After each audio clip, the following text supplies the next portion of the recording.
Le programme, c'est un programme pour intitulé Gestion des ressources humaines. Je me nomme Monsieur Landry Hervé Wanga. Landry Hervé Wanga. Également, je suis ivoirien, d'accord? Alors, je suis expert consultant international et formateur certifié en matière de management, de gestion des ressources humaines, de coaching, d'audit, de communication et de stratégie. Alors, j'ai une maîtrise en communication, un master en management de la qualité, un 2SS en gestion des ressources humaines et je suis en préparation d'un doctorat en management des ressources humaines. Alors, donc, en termes d'expérience, je totalise pratiquement 18 années d'expérience donc, en tant que consultant en ressources humaines, aujourd'hui pour le compte du PNUD de la Banque mondiale, également d'autres organisations. Et j'ai effectivement occupé des postes, n'est-ce pas, de directeur de ressources humaines et également occupé des fonctions de sous-directeur. Et je suis concepteur et animateur de sessions de formation dans les domaines que je viens de citer. Également coach auprès des directeurs de ressources humaines et directeurs généraux, non seulement en Côte d'Ivoire et au Burkina Faso. Alors, je suis également enseignant vacataire des universités et grandes écoles, n'est-ce pas, de Côte d'Ivoire. Alors, ce qu'il faut dire, c'est que mon expérience, ce n'est pas 18 années d'ancienneté, parce qu'il y a une nuance entre l'ancienneté et l'expérience, mais je dis bien 18 années d'expérience capitalisée dans le domaine, n'est-ce pas, de la fonction ressources humaines. Alors, vous allez voir également au niveau de la cartographie de mon profil, j'ai occupé des postes de responsabilité et aujourd'hui, je suis consultant, n'est-ce pas, et formateur international et j'interviens en Côte d'Ivoire et également à travers l'Afrique. En ce moment même, je me trouve à Ouaga, bien entendu, dans le cadre d'une mission de mise en place des outils en management de ressources humaines pour des organisations installées au Burkina Faso. Alors, donc, c'est ce que je peux dire sur moi au niveau de mon expérience professionnelle. Et donc, vous allez constater que la particularité et donc le choix qui a été porté sur ma modeste personne, c'est également mon expérience capitalisée et avoir occupé des fonctions de directeur de ressources humaines dans plusieurs organisations et dans divers secteurs d'activité. Mais en fait, vous allez constater que c'est vrai que j'ai un parcours assez atypique, mais je ne suis pas la vedette. La vedette, c'est vous, parce que vous avez bien voulu faire confiance au cabinet IBI, justement, parce que le contenu de la formation qui vous a été présenté est un contenu assez dynamique et je pense que en fonction de vos besoins et de vos attentes, vous serez complètement satisfait. Alors, élément important, vous avez décidé justement de, de vous former, donc de renforcer votre capacité en matière de gestion des ressources humaines. Alors, c'est clair, c'est tellement important parce que ce qu'il faut savoir, c'est que quel qu'en soit le secteur d'activité, d'accord, les ressources humaines sont une fonction transversale. Donc, c'est une fonction, c'est vrai, qui a une connotation technique, mais c'est une fonction, n'est-ce pas, je veux dire que de la science sociale. Et donc, quelle que soit la taille de l'organisation, quelle que soit la nature de l'organisation, on a besoin des hommes et on a besoin de gérer des hommes. Aujourd'hui, les organisations se sont rendues compte que, au-delà des ressources informationnelles, au-delà des ressources financières, matérielles ou immatérielles, ou des ressources même naturelles, mais les organisations ont compris que les ressources humaines sont un élément clé, n'est-ce pas, pour pouvoir pérenniser ou créer, n'est-ce pas, de la performance des organisations, quelles qu'en soient les tailles. Donc, vous avez fait un choix qui est très capital. On a tendance à penser que, justement, les gestionnaires des ressources humaines n'ont pas d'utilité dans l'organisation, mais on a compris que ces organisations, si le management des ressources humaines n'est pas une fonction stratégique, mais ça sera très compliqué. Et ça, vraiment, je vous félicite d'avoir fait le choix de renforcer votre capacité donc, dans le domaine du management des ressources humaines et nous ferons justement l'effort. On a des obligations de résultats pour vous apporter satisfaction et ne vous inquiétez pas, tout au long de cette formation, nous allons pouvoir vous apporter des réponses aux différentes préoccupations que vous avez. Alors, donc, on continue. est l'objectif, n'est-ce pas, de cette formation? Alors, il faut savoir tout simplement que lorsque on doit pouvoir opérationnaliser une formation, on se fixe des objectifs que je qualifierais des objectifs pédagogiques. Alors, la question qu'on se pose, quels sont les objectifs pédagogiques de la formation? Mais eh bien, en termes d'objectifs généraux, c'est de comprendre les fondamentaux du management des ressources humaines afin d'occuper efficacement la fonction afférente. Vous voyez, que vous soyez en fonction et que vous soyez, disons, vous avez une année ou 2, 3, 4 ans, 5 années d'expérience, mais c'est toujours bien, n'est-ce pas, de renforcer ses capacités parce que, comme on dit, c'est une fonction qui est dynamique au regard des exigences de la loi, au regard des exigences de la complexité des ressources humaines qui travaillent dans nos différentes organisations. Et donc, l'objectif général, c'est que vous compreniez les fondamentaux du management des ressources humaines. D'accord? Objectifs opérationnels et spécifiques. Alors, nous avons, disons, on vous propose justement, en termes d'objectifs opérationnels, de pouvoir vous proposer 5 objectifs opérationnels. Alors, le premier objectif, c'est de comprendre et appliquer les fondamentaux RH. Vous voyez, c'est tellement important parce qu'avant de passer à l'épreuve du réel, il faut comprendre les concepts, il faut comprendre les notions et les différentes articulations en matière de management des ressources humaines. Donc, c'est de comprendre et d'appliquer les fondamentaux des ressources humaines. Alors, dans le premier objectif opérationnel, ça va nous permettre également de savoir la nuance fondamentale entre la gestion des ressources humaines et le management des ressources humaines. Vous voyez, ce sont des différents concepts qui sont utilisés. Et finalement, quand on nous pose la question de savoir quelle est la nuance entre la gestion des ressources humaines et le management des ressources humaines, il est difficile justement de traçabiliser la frontière entre ces deux terminologies-là. Donc, ça va nous permettre de pouvoir donner un contenu de ce que c'est la gestion des ressources humaines et de ce que c'est le management des ressources humaines. Le deuxième objectif professionnel, c'est que vous allez pouvoir vous approprier les outils d'administration du personnel et de développement des ressources humaines. Vous voyez?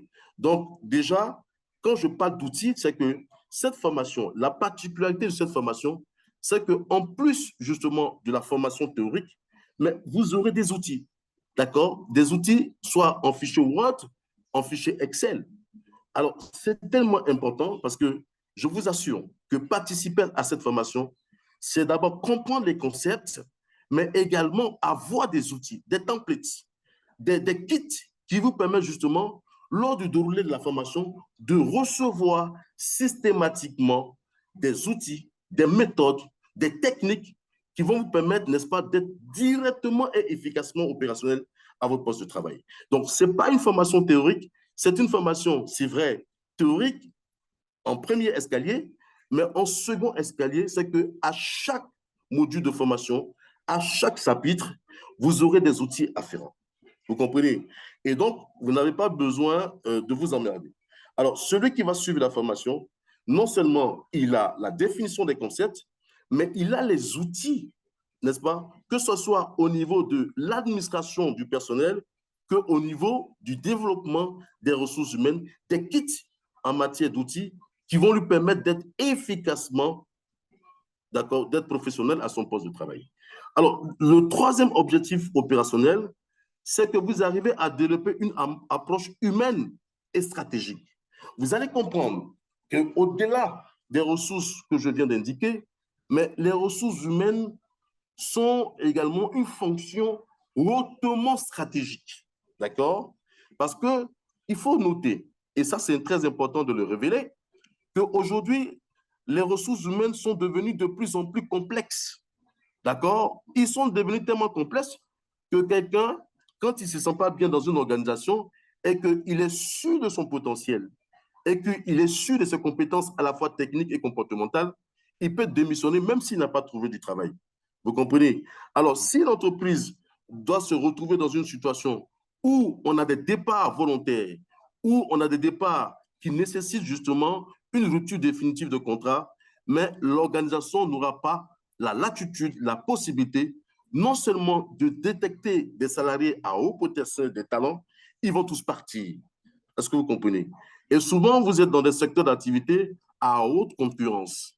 Donc, il est nécessaire de pouvoir implémenter, n'est-ce pas, une politique qui tient compte des aspects humains, mais aussi également des résultats de l'entreprise dans une dimension purement quoi, stratégique. Élément important, objectif opérationnel 4, c'est de pouvoir améliorer les performances organisationnelles. Vous comprenez? Alors, au niveau de la performance organisationnelle, il y a plusieurs compartiments. Alors, il y a cette qu'on appelle la performance au niveau de la finance, de la comptabilité, de la performance au niveau de la production, mais il y a aussi également de la performance au niveau des ressources humaines. Il faut savoir tout simplement, au niveau de la performance organisationnelle, qui implique justement une approche qualitative des compétences des salariés, il n'en demeure pas moins, justement, qu'il va falloir tout simplement hein, former, détecter les compétences des collaborateurs, identifier les zones de non-compétences pour élaborer, bien entendu, des projets de gestion des compétences qui vont les permettre, n'est-ce pas, non pas de les rendre compétents, mais en fait qu'ils demeurent tout simplement compétents. Et le dernier objectif opérationnel, c'est de créer des environnements de travail qui soient à la fois motivants et exclusifs. De sorte que tout simplement, tout personnel qui travaille dans votre organisation, dont on fixe les objectifs, et qu'il soit automotivé à la réalisation des objectifs non seulement individuels, des objectifs collectifs et des objectifs qui concourent à la performance globale de chacune de vos organisations. Mesdames et messieurs, voici succinctement présenter les objectifs pédagogiques de la formation. C'est ce, je vous donne la parole. Est-ce que, par rapport à la présentation des objectifs, vous avez des éléments de réponse, vous avez des contributions à apporter relativement aux objectifs qui vous sont présentés? Je vous passe la main. Merci. Oui, bonsoir à tout le monde. Je suis Bonsoir, Myriam. madame. Je vous appelle, enfin, je participe de la Côte d'Ivoire et j'ai une question. J'ai trouvé très bien la présentation et au niveau des objectifs, ma question. Quand vous parlez de développer une approche humaine et stratégique, qu'est-ce que vous voulez développer dans ce point-là? Merci D'accord, beaucoup. très bien. Alors, ce que je voulais dire, l'approche humaine et stratégique. Alors, je vais vous prendre des exemples assez factuels. OK? Alors, aujourd'hui, en fait, quand vous prenez l'historique, n'est-ce pas, de la gestion des ressources humaines, alors, vous voyez, avant, par exemple, l'homme n'était pas suffisamment considéré. Alors, au niveau des dirigeants des organisations, il fallait produire sans tenir compte des conditions de travail, n'est-ce pas, justement, de ceux qui travaillent dans les organisations. Donc, l'homme était déshumanisé. Alors, vous constatez justement, c'est que l'administration du personnel prenait le pas à peut-être 95% sur ce qu'on appelle le développement des ressources humaines, dont on va voir en détail. Donc, du coup, la dimension humaine n'était pas un élément des aspects des orientations stratégiques d'une organisation. Il fallait produire lorsque un salarié, n'est-ce pas, commet une faute ou un salarié n'est pas productif, tout de suite, ce qui survient, c'est la sanction. Est-ce que vous comprenez? Mais alors, aujourd'hui, l'approche humaine, c'est que lorsqu'il y a une problématique RH, c'est de pouvoir faire une analyse systémique, de savoir quels sont les tenants, justement, et la connaissance des aboutissants. C'est de pouvoir faire cette approche systématique pour savoir qu'est-ce qui a amené, justement, cette ressource humaine à être démotivée, à être découragée. Est-ce que vous voyez? Et ça, c'est important. Parce qu'aujourd'hui, on ne peut pas mener une organisation sans la dimension humaine dans une organisation. Parce que la complexité de l'homme oblige qu'on ne doit plus le gérer, justement, c'est-à-dire une gestion qui soit cartésienne, mais plutôt un management et qui tient compte de la dimension ressources humaines. D'accord? Et donc, l'homme sera au cœur de toute organisation. On va pouvoir gérer ses émotions, on va pouvoir gérer son état psychologique, on doit pouvoir également gérer ses conditions de travail dans une dynamique d'amélioration. Et ça, c'est important. C'est la dimension humaine. Maintenant, la dimension stratégique, mais c'est de faire en sorte que les ressources humaines qui travaillent pour nous ne soient pas sclérosées, d'accord? C'est-à-dire qu'ils ne sont pas sclérosés, ils sont sclérosés, c'est quoi? C'est-à-dire, voilà des gens qui travaillent, dont on n'est pas capable de reconnaître et de récompenser les mérites. Vous comprenez? C'est ça la dimension stratégique. La dimension stratégique, c'est de dire, écoutez, les gars, on bosse avec vous, on a des résultats, et si on fait des promesses et qu'on a fait le constat factuel que ces ressources humaines ont participé à l'accroissement de la performance de l'organisation, il va falloir tout simplement reconnaître et récompenser les mérites. De pouvoir détecter, n'est-ce pas, des ressources humaines qui peuvent être qualifiées de haut potentiel ou de talent et de mettre en place une politique de détection et de fidélisation des salariés à haut potentiel. Voici un peu, plus ou moins, la cartographie en ce qui concerne la dimension humaine et stratégique du management des ressources humaines dans les organisations. Et d'ailleurs, pour pouvoir connaître les détails, mais vraiment, chers auditeurs, chères auditrices, je vous invite absolument à vous inscrire et à suivre avec une attention particulière le contenu de cette formation. Voilà. C'est ce que je peux dire en ce qui concerne les aspects humains et stratégiques du management des ressources humaines. Alors, je ne sais pas si j'ai répondu à votre question, Madame Mireille. Oui, Toi. merci beaucoup. Très bien. C'est bien répondu, merci. Quel est le public cible de cette formation? À qui s'adresse cette formation?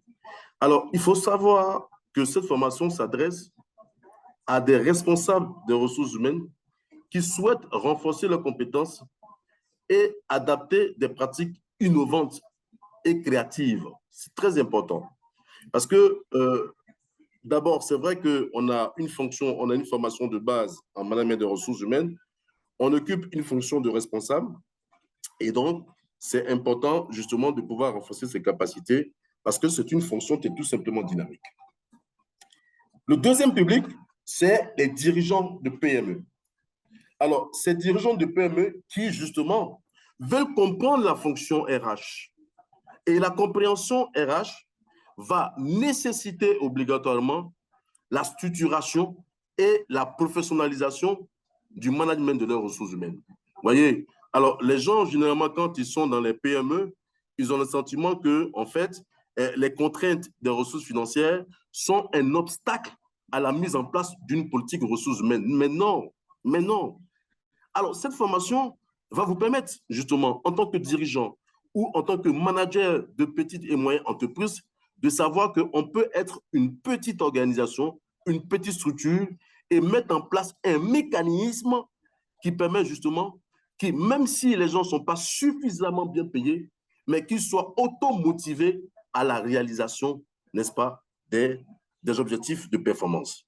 Alors, dirigeant PME va nécessiter, on va vous apprendre à pouvoir, bien entendu, développer un leadership assez bienveillant et qui, à partir de votre leadership, permet d'influencer positivement l'ensemble de vos collaborateurs à s'inscrire dans votre vision, à s'inscrire dans votre mission, à s'inscrire dans vos objectifs, à s'inscrire dans votre quoi? Finalité. De sorte qu'ils soient motivés, n'est-ce pas, à grandir avec vous et qu'ils sachent que les enjeux, ils ont compris les enjeux, ils savent que justement le dirigeant qui est à la tête de notre organisation, c'est tout simplement pas un manager, mais un véritable leader qui a une vision, non seulement pour l'organisation, mais pour les personnes avec qui il interagit. Alors, élément important, ça concerne toute personne en poste dans un autre domaine. Alors, c'est important.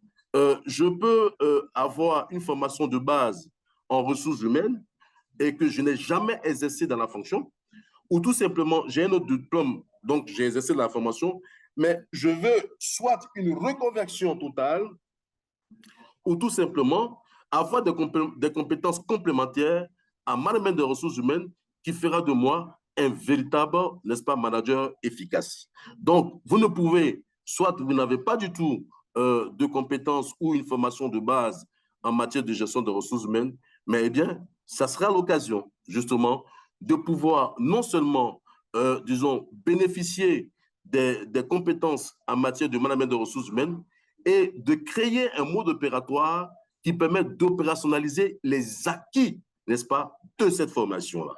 Alors, le quatrième public cible, ce sont les jeunes professionnels, d'accord, qui cherchent à maîtriser les bases des ressources humaines pour intégrer une fonction, n'est-ce pas, spécialisée. Et ça, c'est important. Hein? Vous avez des jeunes qui n'ont jamais travaillé, mais cette fonction, cette formation va leur permettre non seulement de détecter leur potentiel, et surtout de s'armer d'un certain nombre d'outils qui vont permettre de développer leur employabilité en termes de recherche d'emploi. Parce que j'ai l'habitude de dire, c'est vrai, on est jeune, on n'a pas un premier emploi, mais je dis, lorsqu'on est convaincu qu'on a une formation de qualité, ça permet justement, lors des entretiens, d'accord, que les aspects théoriques étant maîtrisés, vont permettre, n'est-ce pas, de répondre efficacement et de manière adéquate aux préoccupations, n'est-ce pas, des recruteurs. Et puis, bien entendu, lorsque vous occupez la fonction, mais eh bien, la particularité de notre cabinet, c'est qu'on va vous accompagner dans la dynamique de l'implémentation, n'est-ce pas, des différents outils en ce qui concerne le management des ressources humaines. Mais aussi également, ça concerne, ce n'est pas notifié, mais je voulais le dire, des consultants. Il y a des personnes qui veulent être des consultants qui, après avoir, disons, une expérience capitalisée et être convaincus également des compétences qu'ils ont, mais c'est de pouvoir mettre à la disposition de certaines organisations. Mais bien, cette formation vous concerne aussi, qui vont vous donner les rudiments nécessaires d'avoir des outils, des mécanismes, des méthodes, des techniques vous permettant justement de pouvoir mettre votre compétence de gestionnaire de ressources humaines à la disposition des organisations et bien entendu qui le souhaitent en termes de résolution des problématiques RH dans leur environnement professionnel. Donc, mesdames et messieurs, voici la cartographie des publics cibles qui sont concernés par cette formation-là. Alors, justement, cela va nécessiter des prérequis. Alors, vous convenez avec moi qu'un alphabet, il lui sera difficile justement de suivre cette formation parce qu'il faut avoir des prérequis. Donc, en termes de prérequis, on vous demande d'avoir au moins un bac plus 2 ou une expérience professionnelle significative dans un domaine connexe. Voilà, ça peut être dans les ressources humaines comme dans d'autres fonctions de l'organisation, mais la base fondamentale, c'est d'avoir un niveau, un bac plus 2. D'accord? Parce que nous estimons, ce n'est pas forcément scientifique, mais un bac plus 2 vous permet quand même d'être à un niveau de responsabilité compétitive et qui vous permet, n'est-ce pas, de comprendre et d'assimiler avec une certaine adéquation les formations théoriques et à la fois pratiques dont nous allons mettre à vos dispositions. Élément important, les prérequis, c'est que vous ayez une curiosité, un intérêt pour la gestion des équipes et le développement des collaborateurs. On ne peut pas être gestionnaire des ressources humaines même et ne pas aimer l'être humain. C'est la base fondamentale. Et même quand on veut se séparer d'une ressource humaine dans une organisation, il faut le faire avec art, il faut le faire avec diplomatie, il faut le faire en toute responsabilité. Et ce sont ces choses-là qu'on va vous apprendre, que même quand on doit procéder à une sanction, et même quand on doit s'asseoir pour discuter des conditions de rupture de contrat définitif, il faut que les choses se passent dans une approche artistique. Ensuite, il faut avoir des compétences de base en termes d'outils bureautiques. C'est tellement important. Il faut maîtriser Word, il faut maîtriser Excel, il faut maîtriser PowerPoint, parce que vous serez appelé au niveau de l'administration du personnel à beaucoup rédiger. Voilà, ça demande beaucoup de rédactionnel. Ça demande également que vous ayez des outils, donc en termes de tableau de bord, et qui vous permettent, n'est-ce pas, d'une gestion efficace, justement, des ressources humaines de votre organisation. Alors, mesdames et messieurs, voici présentés les prérequis en termes de formation de base, en termes d'attitude comportementale à avoir et en termes de compétences techniques en matière de bureautique. Très bien. Alors, en termes de contenu indicatif, nous allons avoir 3 modules de formation. Alors, au niveau des modules de formation, nous allons voir les généralités sur le management des ressources humaines. Ensuite, le deuxième module fait référence à l'administration du personnel et un aspect théorique, n'est-ce pas, de la paie. Parce qu'il y a tout un programme également qu'on va vous présenter en ce qui concerne la gestion de la paie. mais c'est juste un aperçu théorique. Le troisième module va faire référence au développement des ressources humaines.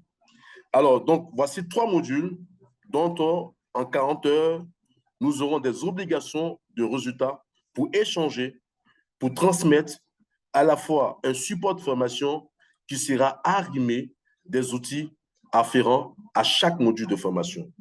Alors, élément important, on va voir en détail le contenu, n'est-ce pas, de chaque module de formation.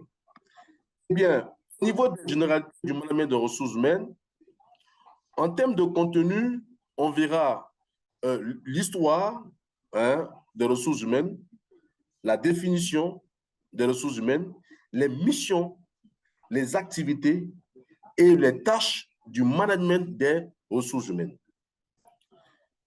En deuxième lieu, on verra la communication interne, donc le marketing ressources humaines et la marque employeur. Alors, il faut savoir que aujourd'hui, avec la configuration de la modernisation des structures, on ne peut pas faire du management des ressources humaines sans implémenter la communication interne. Et aujourd'hui, la communication interne tend même à s'étendre à ce qu'on appelle le marketing ressources humaines et la marque employeur. Alors, la gestion des ressources humaines, c'est comme aujourd'hui, les ressources humaines sont considérées comme des clients internes dont la direction générale a l'obligation d'apporter des satisfactions en fonction ou en adéquation avec les moyens. Vous comprenez? Donc, on doit faire, justement, on doit pouvoir faire des actions d'éclat. On doit pouvoir faire la cour, n'est-ce pas, aux employés qui, jadis, étaient considérés comme des personnes qui doivent exclusivement produire sans tenir compte, n'est-ce pas, de leurs valeurs.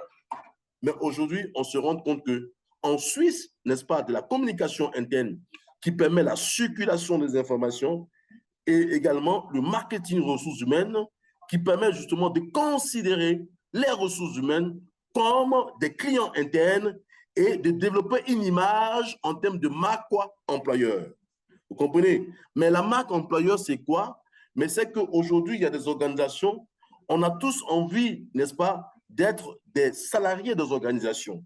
Et il y a des organisations, si on vous donne la cartographie, je ne pense même pas, même quand on soit la nature de la rémunération qu'on va vous donner, vous n'avez pas envie de travailler. Donc aujourd'hui, une organisation, elle doit travailler sur sa marque employeur pour attirer les meilleures compétences de leur organisation pour justement rendre sempiternelle leur performance au niveau de leur secteur d'activité.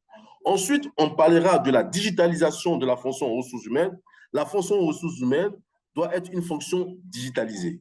Alors, dedans, quand on parle de digitalisation, ça parle un peu aussi de la dématérialisation de la fonction ressources humaines. Donc, nous allons pouvoir échanger. Ensuite, on va définir les critères de performance du management des ressources humaines. Tout ce qu'on gère, on doit être capable de le mesurer. Quels sont les indicateurs de performance qui nous permettent de savoir scientifiquement que nous gérons avec une certaine efficacité les ressources humaines dans nos organisations? Ensuite, quels sont les défis, les nouveaux défis du management des ressources humaines et la fonction stratégique du gestionnaire des ressources humaines? Vous, en tant que gestionnaire des ressources humaines, quel est le mode opératoire qui vous permet, bien entendu, justement, d'apporter de la valeur ajoutée au sein de votre organisation respective? Mesdames et messieurs, voici le contenu du module 1 qui fait référence aux généralités sur le management des ressources humaines. Deuxième module, OK, on verra. Alors, il faut dire d'abord que le premier module, là, ça va normalement en 3 heures du temps. On doit pouvoir élaguer tout le contenu. Et après avoir justement élagué le module 1, on va passer au module 2 qui fait, disons, référence à l'administration du personnel et la paye. Et donc, on verra la définition et les activités de l'administration du personnel. On va pouvoir voir le cadre légal et réglementaire, également la gestion des conflits et les relations sociales. Aussi, également, on mettra à votre disposition des supports, des outils, des moyens, comme je l'ai dit, au risque de me répéter. On mettra ces éléments-là. Par exemple, quand vous prenez l'administration du personnel, on va vous donner les formulaires RH, hein, des templates d'attestation de formation, attestation de travail, des templates de certificats de travail, des templates de courrier. Mais vraiment, ce sera des formulaires, les demandes de permission. Voilà. Donc, vous aurez au moins plus de 80 formulaires et ressources humaines en matière d'administration qui sera mis à votre disposition. Donc, ça veut dire que vous ne pouvez pas avoir non seulement la formation théorique avec les outils afférents et vous allez refuser d'être compétent. Ce n'est pas possible. Et je voulais vous dire, ce n'est pas du bluff. Je ne suis pas en train de gueuler, mais je vous assure que celui qui va suivre réellement la formation, même celui qui est un master en gestion de ressources humaines, ne peut pas vous égaler. Et ça, je vous en conjure. L'expérience que j'ai eue à développer, à optimiser, je sais de quoi je parle. Si vous prenez le temps, vous mobilisez les ressources temporelles, les ressources énergétiques, psychologiques, mentales et également financières, je vous assure que, et ça, je vous lance un défi, tous ceux même qui ont un master en management de ressources humaines ne peuvent pas vous égaler. Parce que vous aurez à la fois la dimension théorique et la dimension pratique qui fait référence à tous les outils en matière d'administration du personnel. Vous comprenez? Et ça, c'est important. Hein? Aujourd'hui, je dis n'importe quoi. On a un public qui est multiculturel. Parce que tout à l'heure, je viens de m'en apercevoir qu'il y a un Tchadien. Je connais bien le Tchad parce que j'y vais assez souvent, donc animer des formations. Vous convenez avec moi qu'il y aura des contenus justement sur les dispositions légales et de la législation ivoirienne, mais ce serait important que je me rapproche du cabinet pour savoir quelles sont les différentes nationalités justement qui participent à cette session de formation pour que je puisse récupérer les codes du travail et les conventions collectives et qui permettent justement de retracer les similitudes avec la législation ivoirienne. Vous comprenez? Parce que c'est important, on ne peut pas faire de l'administration du personnel avec un public multiculturel également sans avoir des références, d'accord, légales, sans avoir des références législatives pour chacun de ces pays-là. Et c'est ça qui fait la force de ce cabinet, c'est de pouvoir distiller des formations en tenant compte de la multiculturalité, n'est-ce pas, des participants. Donc, mes chers auditeurs et auditrices, voici le contenu de l'administration du personnel et un aperçu qu'on aura sur les généralités de la paie. Est-ce que vous voyez? Très bien. Alors, l'administration du personnel va durer 20 heures. Ensuite, on va voir le développement des ressources humaines, qui est le troisième module, qui est le développement des ressources humaines. Alors, dans ce module, on verra différents chapitres. D'abord, nous allons voir le recrutement et la socialisation du personnel. Comment on recrute de manière quantitative et de manière qualitative. Et quels sont les outils de socialisation du personnel. Une chose est de recruter, mais une autre chose est de mettre en place une politique, un dispositif qui permet d'intégrer les personnes que nous avons recrutées. Donc, on va vous donner des techniques de recrutement avec des outils et comment on intègre et comment on socialise une personne qu'on a recrutée. Deuxième chapitre, c'est la fixation, la négociation des objectifs et l'évaluation des performances.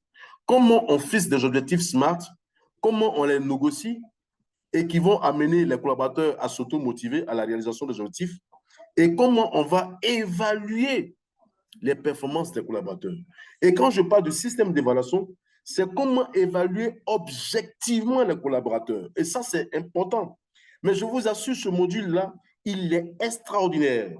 Alors, souvent, j'ai l'habitude de dire, si une organisation n'a pas la capacité de faire grandir les gens, il faut que cette organisation ait la capacité de faire grossir les gens. Qu'est-ce que ça dit, cette métaphore que je viens d'annoncer? Alors, pour que, supposons que vous êtes dans un système d'évaluation des performances, vous avez un supérieur hiérarchique qui est compétent, vous êtes également compétent. Pour que vous preniez sa place, il y a des éléments qui peuvent se présenter. Soit il démissionne, soit il est licencié, on le licencie, soit il va à la retraite, soit il abandonne son poste, bon, ou soit il meurt, ou bien il passe de vie à trépas, ou bien il tire sa révérence. Mais c'est le même résultat, hein? Celui qui meurt, celui qui tire sa révérence, celui qui passe de vie à trépas, c'est le même résultat. Mais chacun, en fonction de sa catégorie sociale, meurt ou passe de vie à trépas, ou bien tire sa référence. Donc, on ne va pas transformer des gens en des sorciers pour qu'ils souhaitent que leur patron puisse, n'est-ce pas, disons, passer sur le coup, n'est-ce pas, des différents éléments dont je viens de citer. Donc, si tout le monde est compétent ou votre supérieur hiérarchique est compétent et que vous ne pouvez pas prendre sa place, donc ça veut dire qu'on ne peut pas vous faire grandir, mais au moins on mettra en place une politique de rémunération qui vous permet non seulement ne pas grandir, mais au moins de grossir. Est-ce que vous voyez? Et donc, c'est tous ces paramètres-là que nous allons voir. Parce qu'on ne peut pas également mettre en place, les gars, une évaluation des performances et qui ne soit pas arrimée à une politique de rémunération. Ça sert à quoi? D'évaluer les gens, également, qu'ils sont compétents. Parce que quand on dise, nous ne sommes pas des salariés philanthropes, je suis désolé. On bosse pour avoir le blé. On bosse pour avoir l'argent. C'est clair. On bosse pour être épanoui. Mais alors, si on bosse et que nos performances ne sont pas reconnues par l'organisation, mais et bien entendu, on va pouvoir mettre en place des mécanismes qui permettent de développer notre employabilité et d'aller ailleurs. C'est simple. Donc, l'objectif de ce chapitre, c'est de vous apprendre à fixer et à négocier des objectifs SMART. Les objectifs SMART, ce sont des objectifs qui sont stimulants, mesurables, atteignables, réalistes et fixés dans le temps. Et comment on évalue objectivement les collaborateurs dans ce qu'on appelle un système de management par objectif. Ensuite, la gestion de la formation professionnelle continue. Comment la gestion, on gère la formation professionnelle? Parce que ce qu'on oublie, le constat qu'on fait dans les organisations africaines, mais on se dit que la formation professionnelle doit avoir un objectif administratif. Mais non, on ne gère pas la formation parce qu'on a envie de faire plaisir à une frange de la population de l'organisation. Mais on gère la formation en tenant compte, n'est-ce pas, d'un certain nombre de dispositifs. Alors, quand je parle de dispositifs, c'est quoi? Mais c'est tout simplement, il faut analyser les besoins de formation à partir de la politique de formation et des orientations stratégiques. Combien sommes-nous à élaborer des plans de formation et qui ne sont pas basés sur les orientations ou la politique de formation? Combien d'organisations ont une politique de formation? Mais lorsqu'on élabore des plans de formation, qu'on exécute ces plans de formation, on fait des évaluations, n'est-ce pas, de la réalisation des instruments de formation, mais on n'est pas capable d'apprécier le retour sur investissement de la formation. Vous comprenez? Alors, on a des DG qui signent des plans de formation de 50, 60 millions, 70 millions. On réalise des formations, mais on n'est pas capable de mettre en place des indicateurs qui permettent d'apprécier justement le retour sur investissement de la formation. Alors, ce chapitre sur la gestion de la formation va vous permettre de savoir comment on élabore un plan de formation, comment on l'exécute et comment on apprécie le retour sur investissement de la formation. Ensuite, on verra la gestion prévisionnelle des emplois et des compétences qui vont nous permettre justement de mettre en place un dispositif de gestion prévisionnelle des effectifs. Ça veut dire quoi? D'ici 5 ans, combien de personnes seront appelées à aller à la retraite? Il y a combien de personnes qui seront appelées à mourir? Oui, on peut déterminer un ratio, mais je prie Dieu que vous ne soyez pas parmi ce ratio-là. Alors, gestion prévisionnelle des effectifs. Alors, combien de personnes seront appelées à quitter l'entreprise, à être licenciées? Oui, oui. Donc, on va vous montrer ça. Il y a aussi également la gestion prévisionnelle des emplois.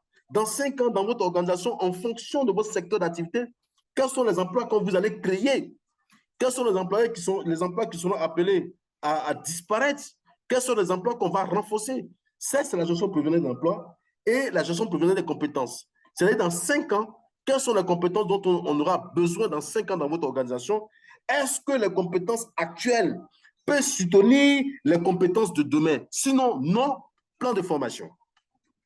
Et enfin, la politique de rémunération qui est arrimée à un système d'évaluation des performances. Il faut mettre en place une politique de rémunération qui est la colonne vertébrale d'une politique de motivation des salariés. On va vous amener à concevoir une politique de rémunération qui va vous permettre, de pouvoir élaborer des fiches de poste, de pouvoir peser des fiches de poste, de pouvoir tout simplement classifier les postes, de donner des fichettes de salaire par poste, peser et hiérarchiser, et élaborer une grille salariale qui va permettre, n'est-ce pas, de pouvoir contenir une politique de rémunération qui n'est que la cartographie environnementale de comment, n'est-ce pas, on peut reconnaître et récompenser les mérites des salariés, de ceux qui sont performants et d'aider ceux qui le sont moins. Donc, voici présenté le dernier module qui fait référence au développement des ressources humaines et dont le volume horaire est prévisionnellement fixé à 17 heures. Très bien. Donc, les 3 modules étant présentés, nous sommes en train d'avancer allègrement vers la fin. Est-ce qu'il y a des préoccupations, des questions majeures, des éclaircissements que vous souhaiterez qu'on apporte en ce qui concerne le module 1, le module 2 et le module 3? Je vous écoute. Oui, moi, ça me va les modules que vous avez présentés et malgré que j'avais pratiqué cette fonction-là de façon non formelle. Et je ne connaissais pas beaucoup les détails dans ça, mais j'espère qu'au cours de la présentation, lorsqu'on va entrer dans les détails, il y aura des questions, des choses qu'on va encore revenir davantage pour comprendre. C'est comme ça que je suis passionné par ce métier, je voudrais aussi être formel, d'où la raison pour moi d'être dans cette formation. Mais je ne sais pas, est-ce que c'est à la fin que ça doit se faire? Moi, j'ai pris le train avec un retard. Je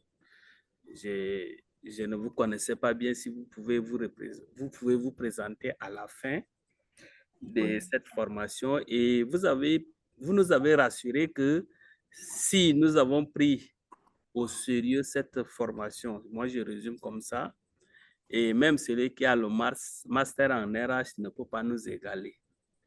Mais la question qui se pose, c'est aussi la crédibilité du cabinet, parce que le certificat que le cabinet va nous délivrer va en lien avec sa crédibilité.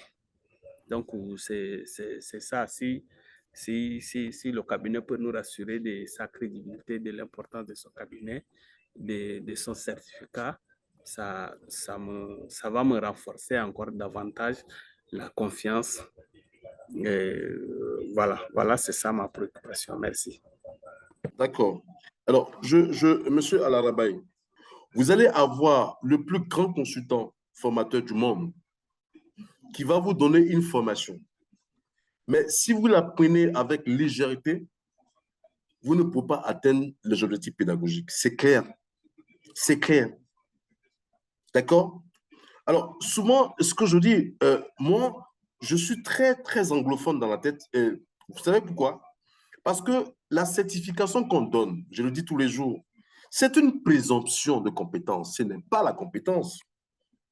Ce chemin-là, c'est une présomption de compétence. Si vous voulez, il y a un doctorat en management des ressources humaines.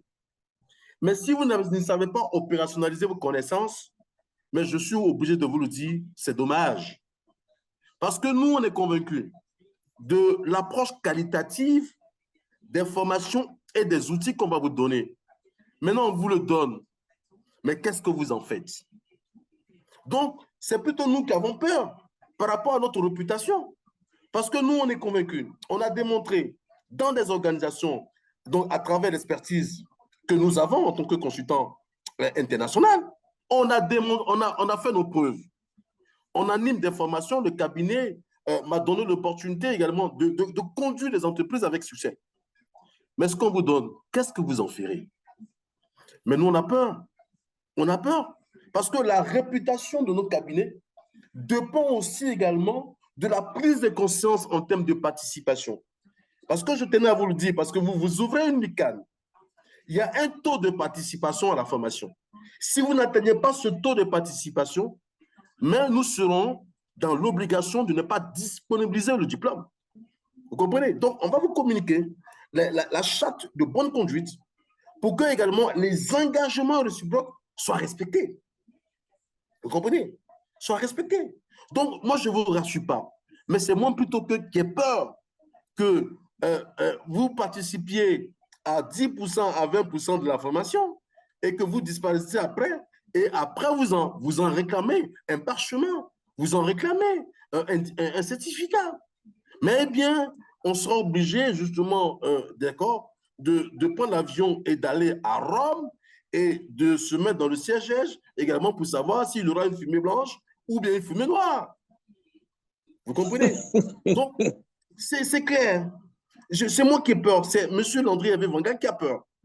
Parce qu'il sait que l'engagement sera pris au niveau du cabinet, au niveau du formateur. Mais qu'est-ce que les auditeurs que vous êtes et que je ne connais pas physiquement, et donc j'ai beaucoup d'admiration au regard de votre intervention. Qu'est-ce que vous en ferez avec ces formations théoriques et ces outils, ces templates qui seront mis à votre disposition pour que vous soyez polycompétent à votre poste de travail? C'est ça ma préoccupation. Donc, c'est moi qui vous repose la question.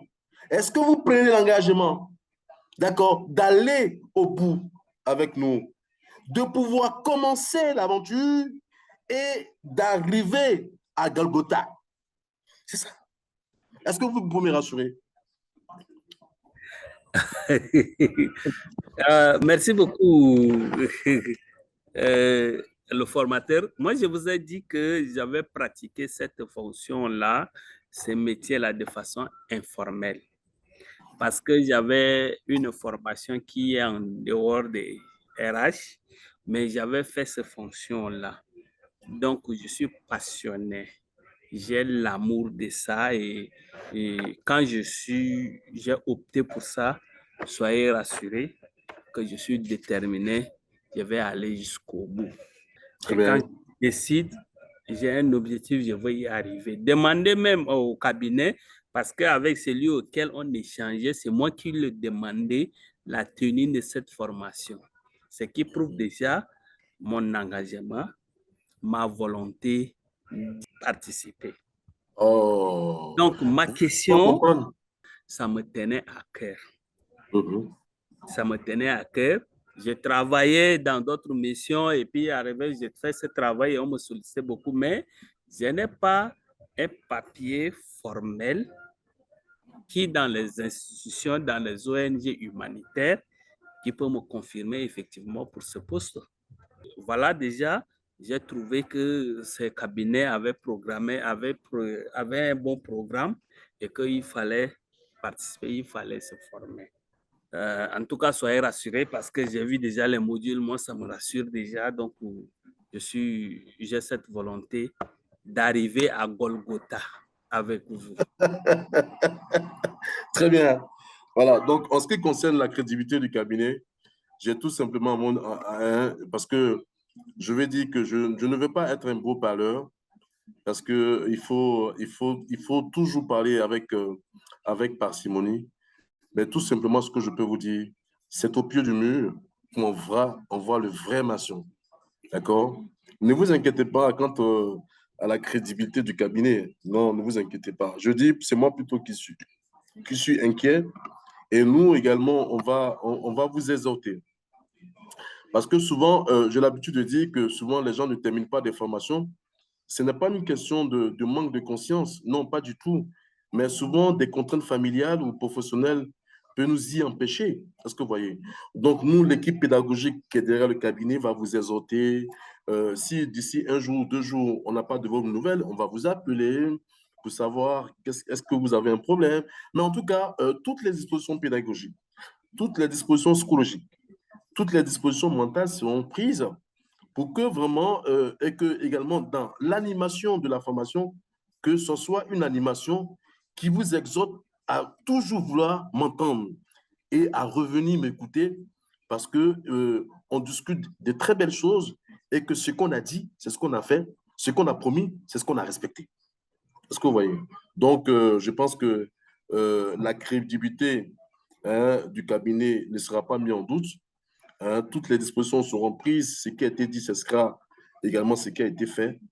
Et moi, tout ce que je peux vous souhaiter, c'est que Dieu fasse, ou chacun en fonction de sa croyance, fasse en sorte également qu'il ait les dispositions ou des ressources temporelles, des ressources financières, pour que ça ne soit pas un obstacle, justement, au suivi quantitatif et qualitatif de la formation.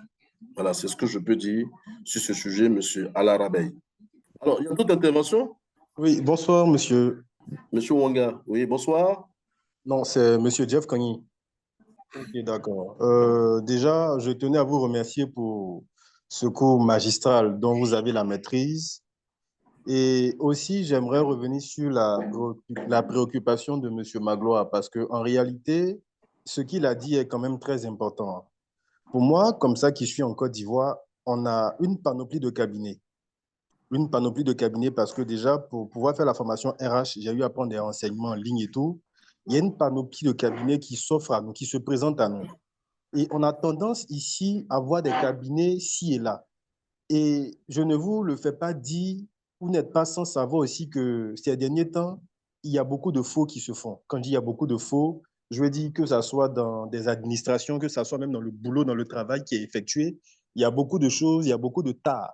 Donc, à nous, notre niveau, c'est vrai que le lion ne se dira pas lion, mais c'est aussi rassurant pour nous de savoir qu'il y a quand même un leader, quelqu'un qui maîtrise son domaine, qui nous rassure par-dessus tout que au-delà de cette formation-là, nous allons non seulement acquérir les compétences qu'il faut, c'est vrai que ça y va de notre bon vouloir, de notre volonté, mais au sorti de là, nous allons pouvoir réellement acquérir des connaissances. Je prends moi mon cas.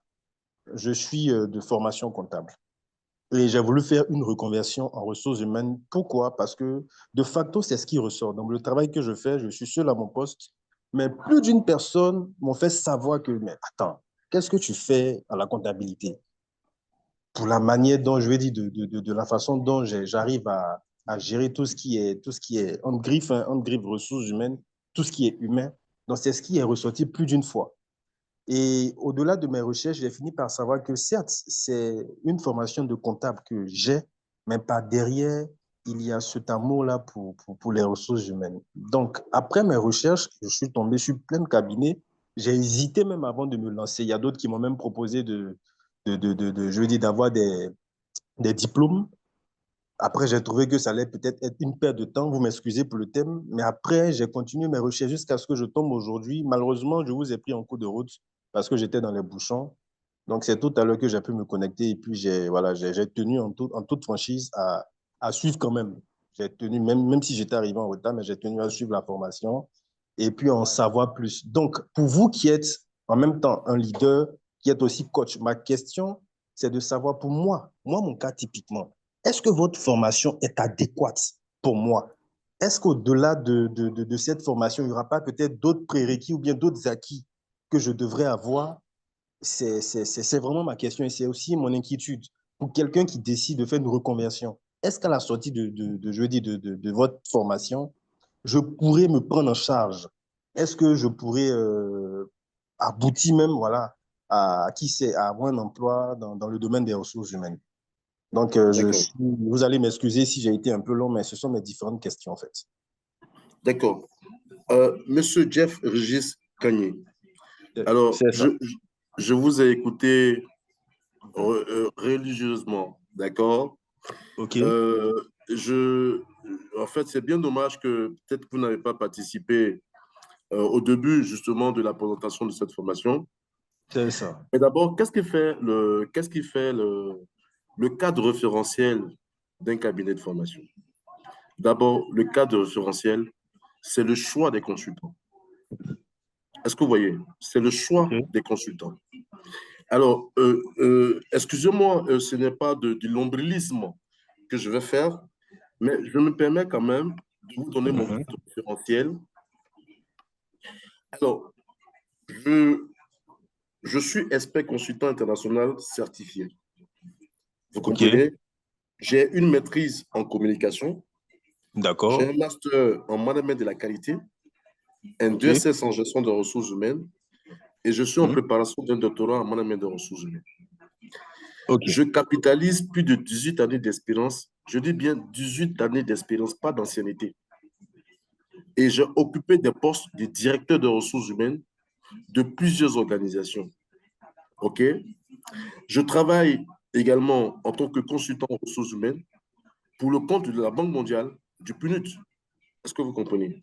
Alors, je suis en charge justement de ce qu'on appelle le plan de gestion de la main-d'œuvre, qui est un plan de gestion des ressources humaines qui doit être appliqué par tous les projets qui sont financés par la Banque mondiale à travers l'Afrique. Vous comprenez? Donc, vous ne pouvez pas travailler avec des institutions comme le PNUD et la Banque mondiale si vous n'avez pas un certain niveau de compétence.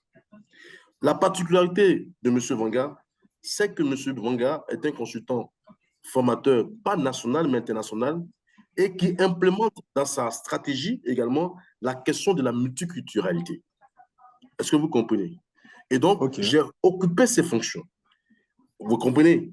Je suis l'un des rares formateurs qui n'ayant pas le doctorat en management des ressources humaines, mais qui enseigne à l'université, dans les filières professionnelles. Vous comprenez? À l'université à Abidjan? Abidjan. Est-ce que vous voyez? Je suis également formateur dans les universités privées. Est-ce que vous comprenez? Alors, je me retrouve en ce moment, depuis pratiquement 2 semaines, à Ouaga, justement, pour accompagner, n'est-ce pas, 2 entreprises de Burkina et du Niger à l'implémentation des outils, n'est-ce pas, de développement des ressources humaines. J'ai participé à plus d'une 60aine de missions RH à travers l'Afrique. Vous comprenez? Donc, je veux dire, c'est tellement important que j'ai tellement, justement, d'outils capitalisés que je me dis qu'il faut que je mette à la disposition, justement, des auditeurs pour que je ne parte pas avec mon savoir. Mais ça, c'est le plus grand péché que j'aurais commis sur la terre. Donc, moi, je suis très disposé, justement, à partager. Donc, je veux dire, la référence d'un cabinet, c'est le choix des consultants formateurs. Et je peux vous rassurer que ce cabinet a fait une sélection assez rigoureuse et qui a déployé les moyens nécessaires parce qu'un consultant formateur multiculturel, ça coûte cher. Ça coûte cher. Et souvent, on est obligé un peu de faire de la sociabilité parce qu'on se dit, ce n'est pas partout forcément qu'on va pouvoir combler un besoin financier. On sait comment on le rattrape ailleurs, mais par moment, nous, les consultants formateurs, il y a des éléments aussi qui nous permettent, n'est-ce pas, de pouvoir apprécier la crédibilité d'un cabinet. Est-ce que vous voyez? Même si le cabinet vous paie des honoraires en deçà de ce que vous valez, mais les engagements sont respectés au point de vue financier et au point de vue pédagogique. Vous comprenez? Donc déjà ça, le choix qualitatif des consultants, c'est une référence. 2, élément important, c'est que le cabinet a eu à réaliser d'autres actions de formation dont les engagements pédagogiques ont été respectés. Est-ce que vous voyez? Mais je veux vraiment faire l'économie de cette sélection rigoureuse qui a été faite. Vous voyez? Et moi, malgré mon cadre référentiel, mais effectivement, j'ai dû traverser également toute cette chaîne avec les différents maillons pour être recruté. Vous comprenez? Donc, à ce niveau-là, vous n'avez pas à vous inquiéter. Élément important, 3e élément, et dont je voulais m'arrêter là, vous avez dit, mais celui qui fait une reconversion. Et je disais tantôt, M. Jeff Regis Kanye, je vous dis que quand vous allez finir cette formation, même lorsqu'on fera partiellement la formation, je vous garantis que celui même qui a un master, j'ai dit, mais un doctorat en ressources humaines ne peut pas vous égaler. Nous Est-ce que vous sommes des comprenez? Saint Thomas. Vous m'excusez, nous sommes des Saint Thomas. Hein? Mais moi, je n'ai pas de problème. C'est ça. Ma réputation, elle est engagée. Ma réputation, elle est, comme je le disais, mais c'est au pied du mur qu'on va enlever un maçon. C'est Vous bien voyez? ça. Mais j'ai bien peur, M. Jeff Régis Kanye. J'ai bien peur qu'après la formation, que vous ne cessiez de me chercher. Et j'ai bien peur qu'en pleine vie, vous me recherchiez. Ah ouais. Vous comprenez? Ah ouais. Très bien. Ah non, je suis passionné des ressources humaines. Je suis passionné des ressources humaines. D'accord. Je ne vois pas, moi je ne vois pas, franchement, c'est moment sans fausse modestie, hein, je ne vois pas des problématiques RH, que ce soit en Côte d'Ivoire et en Il va vous Afrique. chercher à midi à une toche. Non, à midi, il me cherchera, il ne me trouvera pas. Monsieur Jeff Régis, il ne me trouvera pas. C'est ça. Vous comprenez? C'est Donc, ça. je veux dire que je peux avoir des argumentaires, toute une crielle d'argumentaires. C'est pas ça qui est le plus important. Mais je vais dire, lorsque, particulièrement M. Jeff Régis Kanye, je sais le coût de la formation que vous allez payer. Mais vous particulièrement, je vous dis, même si vous avez payé votre inscription, et je vous le dis, je prends tout le monde à témoin, qu'au bout de la première formation, de la deuxième séance de formation, mais si objectivement vous n'êtes pas satisfait, moi je vous rembourse votre argent. Factuellement. Ah ouais, hein? Je ne dis pas le cabinet, hein. Je dis moi, M. Landry Hervé Wanga, à D'accord. l'issue de 2 séances de formation, si objectivement vous n'êtes pas satisfait, je vous restitue votre argent d'inscription. Ok. C'est bien pris note. Maintenant, et à contrario, si vous êtes satisfait, qu'est-ce que je fais? Je multiplie par 2 et le reliquat, j'en prends. Non, monsieur Wanga, vous êtes fort. Non, mais vous êtes fort, vous êtes fort. Ouais. Non, mais Mais vous verrez, M. Kanye. j'espère seulement qu'à la sortie, comme je le disais, de cette formation avec le certificat, ça nous permettra de pouvoir nous insérer, au fait. J'espère. M. Kanye, Ouais.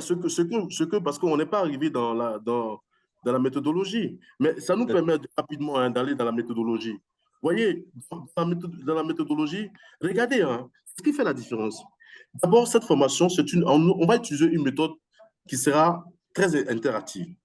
Il y aura des exposés théoriques, mais il y aura des exercices individuels, des ateliers, des études de cas, mais échange d'expériences, mais non seulement vous aurez des supports de formation, mais également des outils pratiques. Mais on ne va pas en rester là. Parce qu'une chose est de pouvoir distiller des formations, mais OK. une autre chose est de pouvoir accompagner les auditeurs à l'opérationnalisation des acquis de la formation. Et c'est ça qui fait la différence avec les autres cabinets. Nous, on vous forme, mais nous, on vous accompagne sur une période de 3 à 6 mois pour que les outils que vous avez reçus et qu'on soit convaincu que ces outils-là sont en phase d'implémentation et qui permettent, n'est-ce pas, d'agir en termes de valeur ajoutée. Donc, on va vous suivre pendant 3 à 6 mois. On vous dit administration d'un plan individuel. Donc, chacun aura un plan d'action individuel. Donc, un canevas de ce plan d'action individuel vous sera transmis. D'accord? Et ça va vous permettre de fixer des objectifs dans les 3 à 6 mois à venir en termes d'opérationnalisation des acquis de la formation. Les actions à entreprendre et les moyens et appuis nécessaires dont vous aurez besoin pour la réalisation des objectifs individuels. Vous comprenez? Donc, la philosophie de ce cabinet, et ce qui permet également de faire un avantage comparatif, c'est que nous, on forme, mais on déploie un plan d'action opérationnel de suivi à la fois qualitatif et quantitatif sur une période de 6 mois. Qui est très important. Ouais. Mais qui est très important. C'est ça.